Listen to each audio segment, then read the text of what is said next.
Taste the Daily.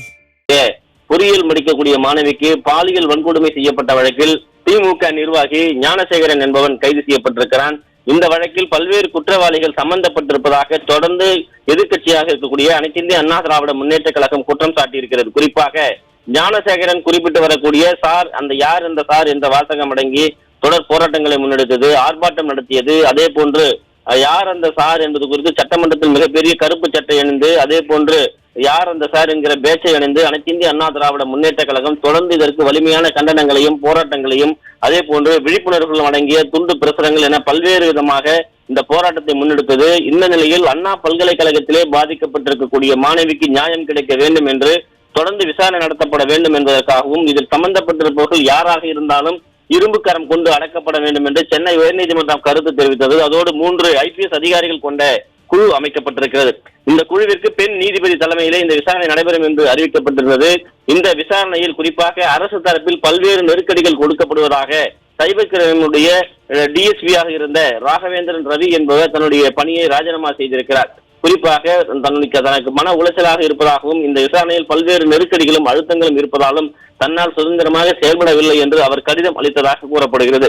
இந்த சம்பவத்தினுடைய பின்னணியை பார்க்கிற போது யாரை காப்பாற்றுவதற்காக இப்படிப்பட்ட நடவடிக்கைகளை திமுக அரசும் காவல்துறையும் எடுக்கிறது என்கிற மிகப்பெரிய சந்தேகம் வலுத்திருப்பதால் தான் உயர்நீதிமன்றம் ஒரு சிறப்பு குழுவை அறிவித்திருக்கிறது. இந்த சிறப்பு குழுவிலும் பல்வேறு அழுத்தங்கள் இருப்பதாகவும் அவர்கள் குறிப்பாக பத்திரிகையாளர்கள் குறிவைத்து தொடர்ந்து விசாரணை நடத்தப்படுவதாகவும் குற்றச்சாட்டுகள் முன்வைக்கப்பட்டிருக்கிறது. இதுவரை அழைக்கப்பட்டிருக்கக்கூடிய பத்திரிகையாளர்கள் பல்வேறு கேள்விகளை கேட்டு துளைத்தெடுப்பதாகவும், அதாவது விசாரணைக்கு சம்பந்தம் இல்லாமல் அவருடைய சுயசார்பு கேள்விகள் குறிப்பாக குடும்பம், அவர்கள் சம்பந்தப்பட்ட கேள்விகள், சொத்து விவரங்கள் இவற்றையெல்லாம் கேட்டு தொந்தரவு கொடுப்பதாகவும், அதே நேரத்தில் அவருடைய கைபேசி எண்ணை போன உடனாக பறிமுதல் செய்து கொள்வதாக, குறிப்பாக வைத்துவிட்டு செல்வதாக கூறப்படுவதாகவும், வெளியே வந்து பார்த்த பிறகு செல்போன் இல்லாமல் போவதாகவும் கூறப்படுகிறது.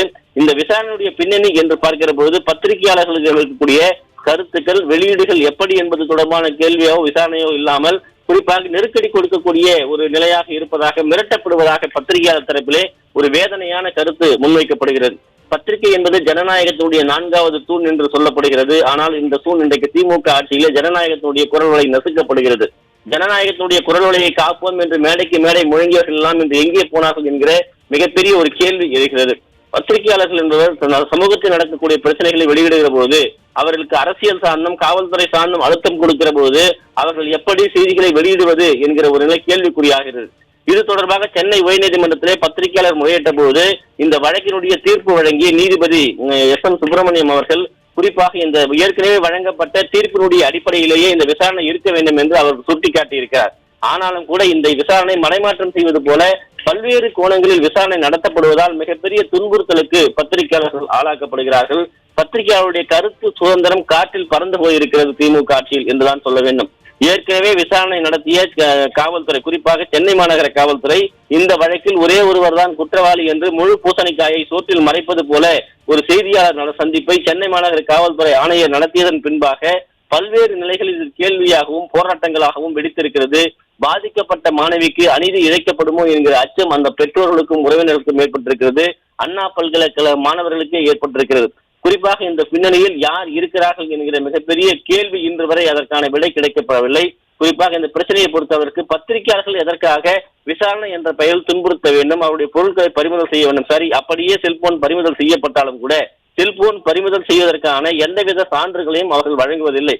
குறிப்பாக இவருடைய செல்போனை பெற்றிருக்கிறோம், விசாரணைக்கு பிறகு ஒப்படைக்கப்படும் என்கிற ஒரு சீட்டில் கூட அவர்கள் பதிவு செய்து கொடுக்கப்படவில்லை என்றால் எப்படி இவர்கள் ஒரு விசாரணை நடத்துகிறார்கள் என்கிற நம்பகத்தன்மை சமூகத்தில் ஏற்படும் என்கிற மிகப்பெரிய ஒரு கேள்வி எழுகிறது. அதே நேரத்திலே 157க்கும் மேற்பட்ட கேள்விகள் தட்டச்சு செய்து இவற்றையெல்லாம் நீங்கள் பூர்த்தி செய்து கொடுக்க வேண்டும் என்று நெருக்கடி கொடுக்கப்படுவதாகவும், அதிலிருந்து பல்வேறு கேள்விகளை கிடுக்குப்பிடி விசாரணை குற்றவாளியிடம் நடத்துவது போல நடத்தப்படுவதாகவும் கூறப்படுகிறது. உயர்நீதிமன்றத்தினுடைய கண்காணிப்பில் நடைபெறக்கூடிய எந்த விசாரணையில் இப்படிப்பட்ட அழுத்தங்களை பின்னணியில் இருந்து யார் இயக்குகிறார்கள், யார் செயல்படுத்துகிறார்கள் என்கிற மிகப்பெரிய ஒரு கேள்வி எழுந்திருக்கிறது. இவற்றையெல்லாம் கண்டித்துத்தான் இன்று மாலை பத்திரிகையாளர்கள் சார்பிலே மாபெரும் ஒரு கண்டன ஆர்ப்பாட்டத்தை நடத்த திட்டமிட்டிருப்பதாக தெரிவிக்கப்பட்டிருக்கிறது. அண்ணா பல்கலைக்கழகத்திலே ஏற்பட்டிருக்கக்கூடிய மிகப்பெரிய ஒரு விசாரணையினுடைய தொய்வு, விசாரணையுடைய மறைமுகமான ஒரு அழுத்தம், இவற்றையெல்லாம் கண்டித்து இந்த ஆர்ப்பாட்டம் நடைபெற இருப்பது குறிப்பிடத்தக்கது. விவரங்களை வழங்கியமைக்கு நன்றி ஜெயக்குமார்.